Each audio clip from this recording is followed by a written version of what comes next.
அன்பான வணக்கங்கள். நான் உங்கள் அற்பம் ஜோதி ராம் சந்தோஷ். நம்ம சேனலில் போன ஜூலை மாதத்துலேருந்து மாத பலன்கள் அப்லோட் பண்ணிட்டு வரோம். போன மாதம் நல்ல வரவேற்பும் ஆதரவும் தந்த அனைத்து நல்ல உள்ளங்களுக்கும் மிக்க நன்றிகள். அதே போல் நம்ம இன்னைக்கு பார்க்கக்கூடியது துலாராசிக்கு உண்டான ஆகஸ்ட் மாத பலன்கள். முதலாக மாதத்தின் தொடக்கத்தில் ராசிநாதன் சுக்கிர பகவானானவர் 11ஆம் வீட்டில் இருப்பதால் இந்த மாதம் முழுக்க நல்ல லாபகரமான மாதமாக அமைந்துள்ளது. மாதத்தின் பிற்பகுதியான ஆகஸ்ட் மாதம் 17க்கு பிறகு 11க்கு உண்டான சூரியனானவர் 11ஆம் வீட்டில் ஆட்சி பெற்று இருப்பதால் ஆவணி மாதம் முழுக்கவே உங்களுக்கு நல்ல லாபகம் மற்றும் தனவரவு பார்க்க அமையக்கூடிய மாதமாக உள்ளது. உங்களோட தாய் மற்றும் தாயுடைய சொந்தத்தினால் நல்ல ஆதாயம் பெறும் மாதம். அதே போல் தாய்னாவுடைய ஆரோக்கியத்தில் நல்ல முன்னேற்றத்தை காணப்படும் மாதமாக இப்போது அமைந்துள்ளது. 5ஆம் வீட்டிலும் சனி பகவானானவர் உங்களோட 7ஆம் வீடு மற்றும் 2ஆம் வீடை பார்ப்பதால் உங்களோட குழந்தைகளால் அவ்வப்போது சில மனக்கசப்புகள் வந்து செல்லும். கணவன் மனைவிக்குள்ள சின்ன சின்ன சண்டை சச்சரவெல்லாம் வந்து செல்லும். அது மட்டும் இல்லாமல் 2ஆம் வீட்டை சனி பகவான் பார்ப்பதால் குடும்பத்தில் அவ்வப்போது சில பிரச்சனைகள் சண்டை சச்சரவுகள் வந்தாலுமே குரு பகவான் பார்வையில் 2ஆம் வீடு இருப்பதால் வரக்கூடிய அனைத்து பிரச்சனைகளுமே நல்லபடியாக தீர்ந்து நிம்மதியான வாழ்க்கையை தரக்கூடிய அமைப்பாக தான் அமைந்துள்ளது. வீட்டில் நீங்கள் தான் கொஞ்சம் அனுசரித்து போக வேண்டிய சமயமாக அமைந்துள்ளது. 6ஆம் வீட்டில் ராகு பகவான் இருப்பதால் உங்களோட பழைய கடன்கள் அனைத்துமே இந்த சமயத்தில் நல்லபடியாக நீங்கள் தீர்த்திடுவீங்க. அதே போல் எதிரி தொல்லையில் இப்போ எல்லாருக்குமே இந்த சமயத்தில் எதிரிங்களே இல்லாத ஒரு நல்ல சமயமாக மாறக்கூடிய அமைப்பு.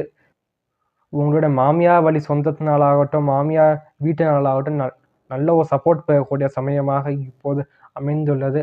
கவர்மெண்ட் சம்மந்தப்பட்ட வேலைகளில் முயற்சி செய்யும் அனைவருக்குமே இந்த சமயத்தில் அதுக்கு உண்டான நல்ல ஒரு வெற்றி அடையக்கூடிய சமயமாக உள்ளது. லாபஸ்தானமான 11ஆம் வீட்டில் சூரியன் புதன் சுக்கரன் 3 கிரக சேர்க்கை இந்த மாதம் 17க்கு பிறகு அமைந்திருப்பதால் இந்த ஆகஸ்ட் மாதம் பிற்பகுதி முழுக்கவே துளாராசிக்காரர் நல்ல ஒரு லாபகரமான தனவரவு உள்ள ஒரு மாதமாக அமைந்துள்ளது. துளாராசிக்காரருக்கு உங்களோட மூத்த சகோதரர் மற்றும் சகோதரியினால் நல்ல ஒரு ஆதாயம் பெறக்கூடிய மாதமாக இந்த ஆகஸ்ட் மாதம் பிற்பகுதி அமைந்துள்ளது. அதே போல் 12ஆம் வீட்டில் கேது பகவான் இருப்பதால் தூக்கமின்மை பிரச்சனைகளை இப்போது துளாராசிக்காரங்க கொஞ்சம் அதிகமாகவே சந்திப்பீங்க. அதிகமான ட்ராவலிங் பண்ணக்கூடிய சமயமாக இந்த அமைந்துள்ளது. அதே போல் 8ஆம் வீடும் 12ஆம் வீடும் மிகவும் சுபத்துவமாக இருப்பதால் வெளிநாட்டு வாய்ப்புகளெல்லாம் முயற்சி பண்ணுவாங்க. இந்த சமயத்தை நல்லபடியாக பயன்படுத்திட்டு முயற்சி பண்ணி அதில் நீங்கள் இப்போ வெற்றி அடையக்கூடிய நல்ல சமயமாக உள்ளது. படிக்கக்கூடிய மாணவர்களுக்கு இந்த மாதமானது மிகவும் சுபத்துவமாக உள்ளது. மேல் படிக்கக்கூடிய மாணவர்களுக்கு சின்ன சின்ன தடைகள் அவ்வப்போது வந்து போகும். அது எல்லாமே நீங்கள் தாண்டி சக்ஸஸ் அடைய வேண்டியது மிகவும் முக்கியமானது. இந்த மாதத்தினுடைய சந்திராஷ்டம நாட்களாக 25ஆம் தேதி இரவு 10 மணி அளவில் ஆரம்பித்து 26 மற்றும் 27ஆம் தேதி முழுக்கவே சந்திராஷ்டமமாக அமைந்துள்ளது. இந்த நாட்களில் தேவையில்லாத வாக்குவாதங்கள் ஆகட்டும் தேவையில்லாத சண்டை சச்சரவுகளை நீங்கள் வளர்க்காமல் இருக்கணும்.